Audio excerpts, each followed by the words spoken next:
আসসালামু আলাইকুম। সংবাদে আপনাদের সবাইকে স্বাগতম জানাচ্ছি। আমি রোজ। শুরুতেই সংবাদ শিরোনাম। হুমকি না দিয়ে নিজের দেশের সমস্যায় মনোযোগ দেওয়া উচিত। ট্রাম্পকে মাদুরোর জবাব। যৌন নিপীড়ক এপস্টেইনের উড়োজাহাজে ট্রাম্পের ৮ বার ভ্রমণ, সঙ্গে ছিলেন কে? ওয়াশিংটনের ভারত প্রথম যুগের সমাপ্তি, পাকিস্তানের দিকে বিস্ময়করভাবে ঝুঁকেছেন ট্রাম্প। যৌন নিপীড়ক এপস্টেইনের উড়োজাহাজে ট্রাম্পের ৮ বার ভ্রমণ, সঙ্গে ছিলেন কে? যুক্তরাষ্ট্রের কুখ্যাত যৌন নিপীড়ক প্রয়াত জেফ্রি এপস্টেইনের ব্যক্তিগত উড়োজাহাজের যাত্রীদের তালিকায় নাম রয়েছে। মার্কিন প্রেসিডেন্ট ডোনাল্ড ট্রাম্প ওই উড়োজাহাজে ৮ বার চড়েছেন। ১৯৯৩ থেকে ১৯৯৬ সাল পর্যন্ত এসব ভ্রমণ করেছেন তিনি। যুক্তরাষ্ট্রের বিচার বিভাগ প্রকাশিত এপস্টেইন সংক্রান্ত নতুন ইমেল বার্তা থেকে এমন তথ্য জানা গেছে। ২০২০ সালের ৭ জানুয়ারি যুক্তরাষ্ট্রের তৎকালীন এক সহকারী অ্যাটর্নির পাঠানো ওই ইমেলে লেখা হয়েছে, এপস্টেইনের ব্যক্তিগত উড়োজাহাজে ডোনাল্ড ট্রাম্প যতবার ভ্রমণ করেছিলেন বলে আগে ধারণা করা হয়েছিল বা আমরা জেনেছিলাম তার চেয়ে অনেক বেশিবার তিনি ভ্রমণ করেছেন। যাত্রীদের তালিকায় ট্রাম্পের নাম থাকার মানেই যে তিনি অপরাধের সঙ্গে জড়িত তা নিশ্চিত করে বলার সুযোগ নেই। তবে এর আগে ট্রাম্প বিষয়টি নিয়ে মিথ্যা তথ্য দিয়েছিলেন। ২০২৪ সালে ট্রাম্প লিখেছিলেন, আমি কখনোই এপস্টেইনের উড়োজাহাজে চড়িনি। এপস্টেইনের সঙ্গে মিলে কোনো অপরাধমূলক কাজে জড়িত হওয়ার কথাও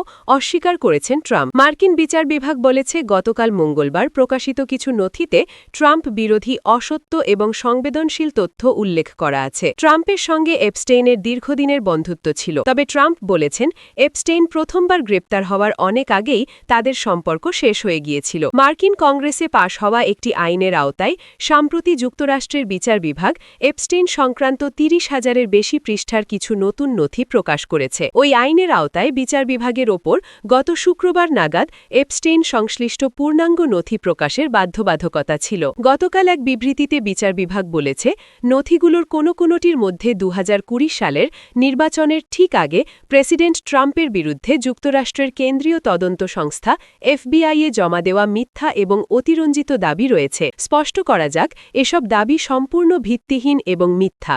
যদি এর মধ্যে সামান্যতম বিশ্বাসযোগ্যতা থাকত, তাহলে সেগুলোকে অবশ্যই ইতিমধ্যে প্রেসিডেন্ট ট্রাম্পের বিরুদ্ধে হাতিয়ার হিসেবে ব্যবহার করা হতো। সামাজিক যোগাযোগ মাধ্যম এক্সে প্রকাশিত বিবৃতিতে বিচার বিভাগ আরও বলেছে, তবুও আইন এবং স্বচ্ছতার প্রতি আমাদের প্রতিশ্রুতির অংশ হিসেবে এপস্টেইনের ভুক্তভোগীদের আইনগতভাবে প্রয়োজনীয় সুরক্ষা বজায় রেখে বিচার বিভাগ এসব নথি প্রকাশ করছে। কৌশলীর ইমেলটি ২০২০ সালের ৭ জানুয়ারি পাঠানো হয়। এপস্টেইন ফ্লাইট রেকর্ডস নামে একের পর এক পাঠানো ইমেলের একটি ছিল এটি। ইমেলে প্রেরক এবং প্রাপকের নাম ঢেকে দেওয়া হয়েছে, তবে ইমেলের নিচে লেখা আছে southern district of new York district কোর্টের সহকারী অ্যাটর্নি, তবে তার নামটি ঢেকে দেওয়া হয়েছে। ইমেলে বলা হয়েছে, ট্রাম্প ১৯৯৩ থেকে ১৯৯৬ সালের মধ্যে অন্তত ৮টি ফ্লাইটে যাত্রী হিসেবে তালিকাভুক্ত ছিলেন।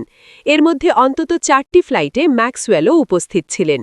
বিভিন্ন সময়ে তিনি মার্লা ম্যাপলস, দ্বিতীয় স্ত্রী, তার কন্যা টিফেনি এবং ছেলে এরিক সহ অন্যান্যদের সঙ্গে এসব ভ্রমণ করেছেন। ইমেলে আরও লেখা হয়েছে, ১৯৯৩ সালের এক ফ্লাইটে তিনি এবং এপস্টেইনই শুধু যাত্রী ছিলেন। অন্য একটি ফ্লাইটে মাত্র ৩ জন যাত্রী ছিলেন, তারা হলেন এপস্টেইন, ট্রাম্প এবং তখন ২০ বছর বয়সী। বাক্যের বাকি অংশটা ঢেকে দেওয়া হয়েছে। হুমকি না দিয়ে নিজের দেশের সমস্যায় মনোযোগ দেওয়া উচিত, ট্রাম্পকে মাদুরোর জবাব। ভেনেজুয়েলার প্রেসিডেন্ট নিকোলাস মাদুরোর জন্য পদত্যাগ করাই হবে বুদ্ধিমানের কাজ, এমন মন্তব্য করেছেন যুক্তরাষ্ট্রের president Donald Trump. President Donald ট্রাম্পের এ বক্তব্যের পাল্টা প্রতিক্রিয়া জানিয়েছেন মাদুরো। তিনি বলেন, হুমকি না দিয়ে নিজের দেশের সমস্যার দিকেই মনোযোগ দেওয়া উচিত ট্রাম্পের। রাষ্ট্রীয় টেলিভিশনে প্রচারিত এক ভাষণে মাদুরো বলেন, অর্থনৈতিক ও সামাজিক ইস্যুতে নিজের দেশের দিকেই মন দিলে তিনি ভালো করতেন। বিশ্বে ভালো থাকতে চাইলে নিজের দেশের কাজই সামলানো উচিত। সোমবার ফ্লোরিডায় নিজের বাসভবনে সাংবাদিকদের প্রশ্নের জবাবে ট্রাম্প বলেন, ১২ বছর ক্ষমতায় থাকা মাদুরো পদ ছাড়বেন কিনা তা তার নিজের সিদ্ধান্ত। তবে ট্রাম্প বলেন, আমি মনে করি সেটাই হবে বুদ্ধিমানের কাজ। তিনি আরও হুঁশিয়ারি দেন, মাদুরো যদি কঠোর অবস্থান নেন তবে সেটাই হবে তার শেষবারের মতো কঠোর পদক্ষেপ। ভেনেজুয়েলার তিল রপ্তানি ঘিরে দেশটির বিরুদ্ধে নৌ অবরোধ জোরদার করেছে যুক্তরাষ্ট্র। এদিকে ভেনেজুয়েলার প্রধান মিত্র রাশিয়া মাদুরো সরকারের প্রতি পূর্ণ সমর্থন পুনর্ব্যক্ত করেছে।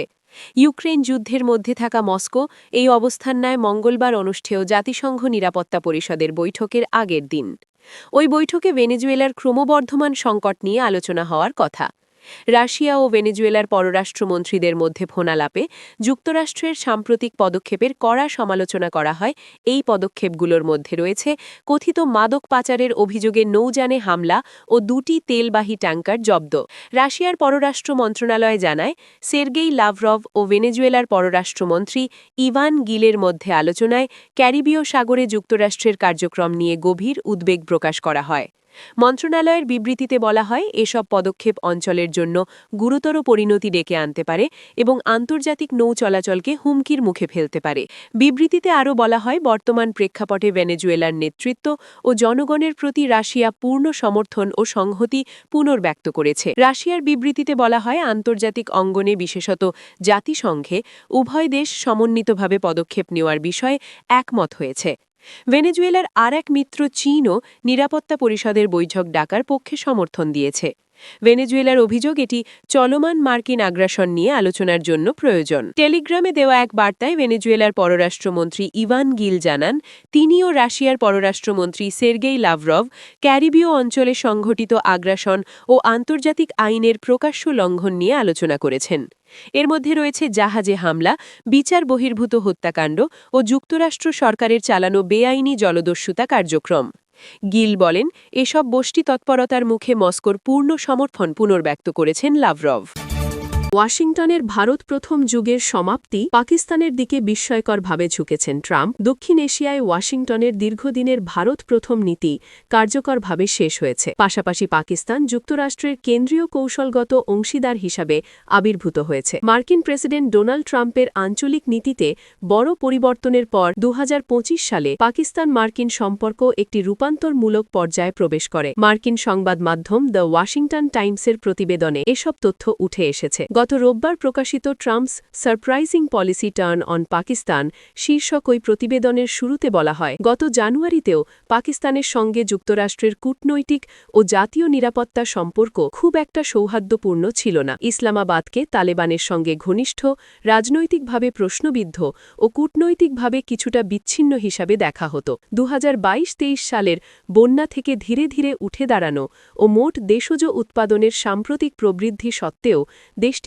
অর্থনীতি এখনও বিদেশি অর্থায়নের উপর নির্ভরশীল। এই অবস্থায় বিশ্লেষকরা সতর্ক করেন, পাকিস্তান 1990 সালের দশকের পর সবচেয়ে গুরুতর জাতীয় নিরাপত্তা চ্যালেঞ্জের মুখোমুখি হতে পারে। তথাপি 2025 সালের শেষ নাগাদ পাকিস্তান বিচ্ছিন্ন থেকে যুক্তরাষ্ট্রের অংশীদারে পরিণত হয়। খুব কম দেশই এত দ্রুত বা নাটকীয়ভাবে এমন পরিবর্তনের অভিজ্ঞতা লাভ করেছে। দক্ষিণ এশিয়ার জন্য প্রেসিডেন্ট ট্রাম্পের বিকশিত পররাষ্ট্রনীতির দৃষ্টিভঙ্গির একটি স্তম্ভ হিসাবে পাকিস্তান আবির্ভূত হয়। কৌশলগতভাবে ট্রাম্পের জ্যেষ্ঠ উপদেষ্টারাও পাকিস্তানকে অস্বস্তি নিয়ে দেখেছিলেন। চীনের সঙ্গে এর ঘনিষ্ঠ সম্পর্ক বিশেষ করে এসব উদ্বেগকে আরও জোরালো করে। পাকিস্তানি কর্তৃপক্ষ প্রায়ই বেজিংয়ের সঙ্গে সমুদ্রের চেয়েও গভীর, পাহাড়ের চেয়েও উঁচু বন্ধুত্ব নিয়ে গর্ব করে। প্রতিবেদনে বলা হয়, ট্রাম্পের উদীয়মান পররাষ্ট্র নীতিবৃত্তের প্রত্যাশা স্পষ্ট, ভারতের উপর দ্বিগুণ চাপ প্রয়োগ করা, কোয়াডকে তার ইন্ডো প্রশান্ত মহাসাগরীয় নাঙর হিসাবে শক্তিশালী করা এবং ভারতের দীর্ঘস্থায়ী স্বার্থে ইসলামাবাদকে পাশে রাখা। ওয়াশিংটন যখন ভারত প্রথম নীতিতে ছিল, তখনও তাদের মধ্যে ভারতের বেশ কিছু আচরণ নিয়ে উদ্বেগ ছিল। ভারতের ক্রমবর্ধমান সংখ্যাগরিষ্ঠ প্রাধান্য দেওয়ার অভ্যন্তরীণ রাজনীতি, নাগরিক স্বাধীনতার ওপর সীমাবদ্ধতা থেকে শুরু করে তার অসম সামরিক কর্মক্ষমতা এবং ক্রমবর্ধমান কূটনৈতিক অনমন্যতা নিয়ে এই উদ্বেগ ছিল। দীর্ঘদিন ধরে উপেক্ষা বা অবহেলা করা হলেও বিষয়গুলো আঞ্চলিক স্থিতিশীলতা রক্ষাকারী হিসাবে ভারতের নির্ভরযোগ্যতার ওপর সন্দেহ তৈরি করছে। নিবন্ধে উল্লেখ আছে, পাকিস্তানের সঙ্গে প্রথম সম্পর্কের বরফ গলতে শুরু করে সন্ত্রাসবাদ বিরোধী গোপন আলোচনার ধারাবাহিকতায়, যা ইঙ্গিত দেয় ইসলামাবাদ অবশেষে বাস্তব সহযোগিতায় জড়িত হতে ইচ্ছুক। গত মার্চে জাতির উদ্দেশ্যে দেওয়া ভাষণে প্রেসিডেন্ট ট্রাম্প যখন অপ্রত্যাশিতভাবে পাকিস্তানের প্রচেষ্টার প্রশংসা করেন, তখন ওয়াশিংটন হতবাক হয়ে যায়। এই মন্তব্যগুলো দীর্ঘস্থায়ী নীতির বিরুদ্ধে সরাসরি আঘাত হানে। সেই সঙ্গে এই ভাষণ পাকিস্তানকে একটি নতুন ও শক্তিশালী মিত্র হিসাবে বিবেচনার নতুন বাস্তবতার মুখোমুখি করে।